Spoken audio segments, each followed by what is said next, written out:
Alhamdulillahilladzi amarana bitaqwa wa wasa wa ahata bikulli syai'in ilma wa ahsa asyhadu an la ilaha illallah wa anna Muhammadan abduhu wa rasuluh syahadatal atqa. Allahumma salli ala sayyidina Muhammadinil Mustafa wa ala alihi wa sahbihi wa man wafa. Amma ba'du, sahabat dimanapun Anda berada, hari ini tema bahasan kita adalah terkait dengan pemuda yang berperan, bukan pemuda baperan.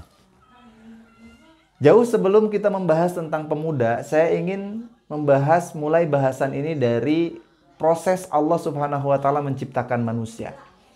Sedikitnya di dalam Al-Quran dijelaskan ada 12 tahapan Allah Subhanahu wa Ta'ala menciptakan manusia. Bukan berarti Allah Subhanahu wa Ta'ala tidak bisa kun payakun jadi manusia seperti ini, tidak.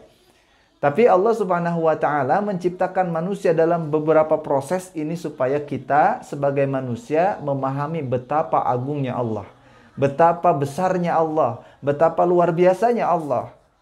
Tidak ada satupun manusia yang bisa melakukan hal seperti yang Allah lakukan.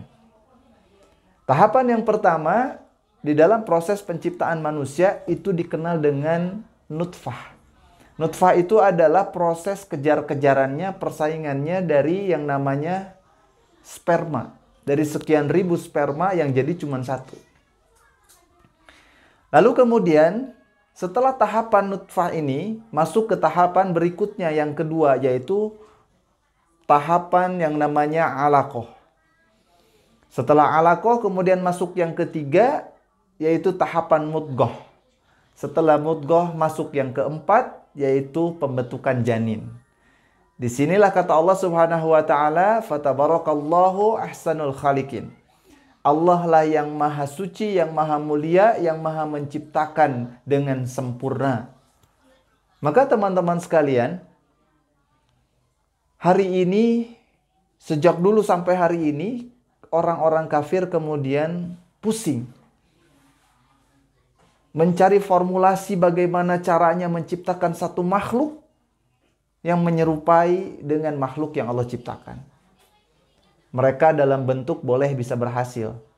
Tapi ketika mereka menciptakan ruh yang dihembuskan oleh Allah Subhanahu wa Ta'ala kepada makhluknya, itu mereka kebingungan. Tapi Allah Subhanahu wa Ta'ala, teknologi Allah Subhanahu wa Ta'ala sekian ribu tahun sebelum penciptaan alam semesta ini, Allah sudah punya teknologinya. Luar biasanya ya. Makanya Allah lah pencipta yang maha sempurna. Allah yang maha luar biasa. Dari proses nutfah saja sampai ke janin ini, otak manusia nggak bisa untuk sampai memikirkannya. Pecah kita gitu ya. Kita hanya bisa melihat teorinya saja. Maka jangan coba-coba dengan ilmu Allah gitu ya. Lalu kemudian setelah proses janin masuk ke proses yang selanjutnya, yaitu proses keluar, proses lahiran ya, selama 9 bulan dikandung dalam rahim ibunya, lalu kemudian masuk ke proses selanjutnya, itu janin berubah menjadi sobi namanya. Sobi itu adalah seorang anak yang usia 0 tahun sampai 6 tahun. Gitu ya? Sampai 6 tahun itu disebut sobi. Lalu kemudian masuk ke berikutnya, yaitu tahapan mumayyiz namanya. Maka mumayyiz ini adalah sekitar usia 7 tahun sampai 10 tahun. Gitu ya. Mumayyiz ini 7 tahun sampai 10 tahun. Atau sempurnanya di usia 15 tahun. Maka ada kaidah fikih, ketika anak sudah usia 7 tahun, maka suruh sholat. Kalau sudah usia 10 tahun, maka bukan hanya disuruh, kalau dia gak mau melaksanakan sholat, maka sertai dengan ancaman, pukulan gitu kan. Karena setelah masa mumayyiz ini masuk ke periode berikutnya. Apa periode berikutnya? Yaitu manusia masuk ke dalam tahapan yang namanya balik, akil balik. Gitu ya. Nah, akil balik ini kemudian usia sempurnanya manusia. Maka maka manusia itu sudah diwajibkan untuk melaksanakan syariat-syariat dalam Islam. Orang itu sudah wajib sholat, orang itu sudah wajib zakat, orang itu sudah wajib puasa, orang itu sudah wajib melaksanakan ketaatan-ketaatan kepada Allah Subhanahu wa taala. Nah, dari proses akil balik ini masuk ke periode berikutnya yang dinamakan proses syabab. Setelah proses syabab ini, Bapak Ibu yang dirahmati Allah, dia menua, setelah menua kemudian tua banget, setelah tua banget maka terakhir itu adalah proses mayat. Jadi mayat. Setelah jadi mayat, itu kehidupan di dunia sudah selesai. Kalau kita dilihat dari awal proses tadi, yaitu dari nutfah sampai kemudian menjadi mayit, usia produktif manusia itu berada di usia syabab. Itu sebabnya Rasulullah SAW dalam hadisnya banyak kemudian menyeru kepada kaum-kaum syabab. Di antaranya, ya ma'syarasy syabab man istata'a minkumul ba'ah falyatazawwaj, dan seterusnya. Wahai pemuda, barang siapa kalian yang sudah mampu untuk menikah, maka menikahlah. Artinya Bapak Ibu yang dirahmati Allah, ini kaum syabab masa-masanya masa produktif. Apa yang dinamakan dengan syabab ini? Syabab itu adalah seorang pemuda.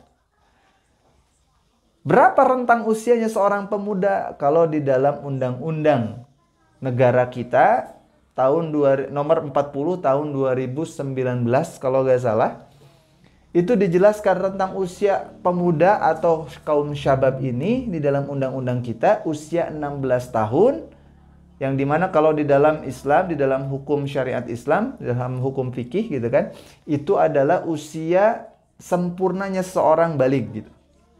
Maka kalau tidak melaksanakan sholat, dipukul gitu kan. Sampai kemudian usia 30 kalau di dalam undang-undang kita. Tapi kalau di dalam agama Islam, yang dinamakan pemuda itu sampai usia 50 tahun. Maka ketika Rasulullah SAW diangkat menjadi Nabi dan Rasul di usia 40 tahun, itu bukan usia tua renta, tapi usia syabab, usia produktif, usia kematangan bagi seseorang, bagi kejiwaan seseorang di usia 40 tahun. Dan periodenya periode syabab, periode pemuda.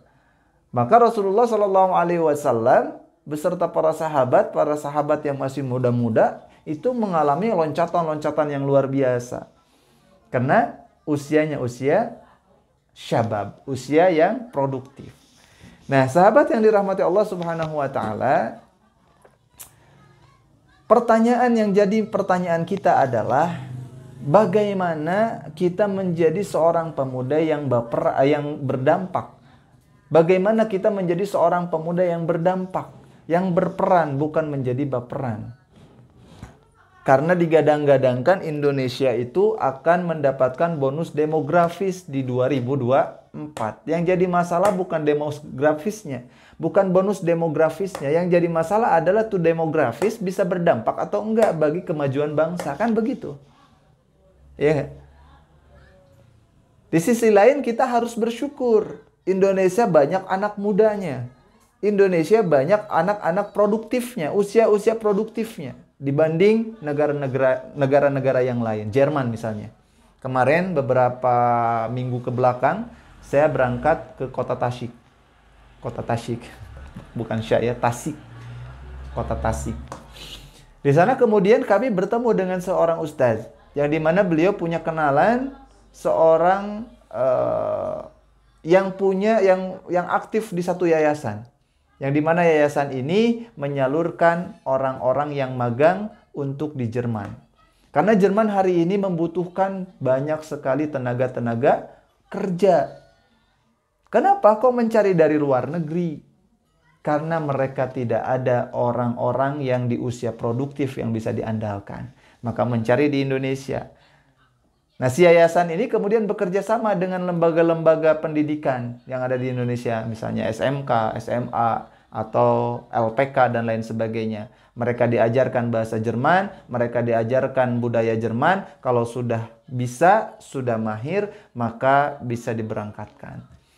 Dan yang uniknya lagi teman-teman sekalian, yang luar biasanya lagi, ketika masa kontrak magangnya udah habis, itu si anak bisa memilih boleh pulang ke Indonesia atau menetap di sana. Kalau menetap di sana diurusin lagi sama si yayasan ini, dibantuin supaya bisa menemukan tempat kerja yang baru. Ini luar biasa.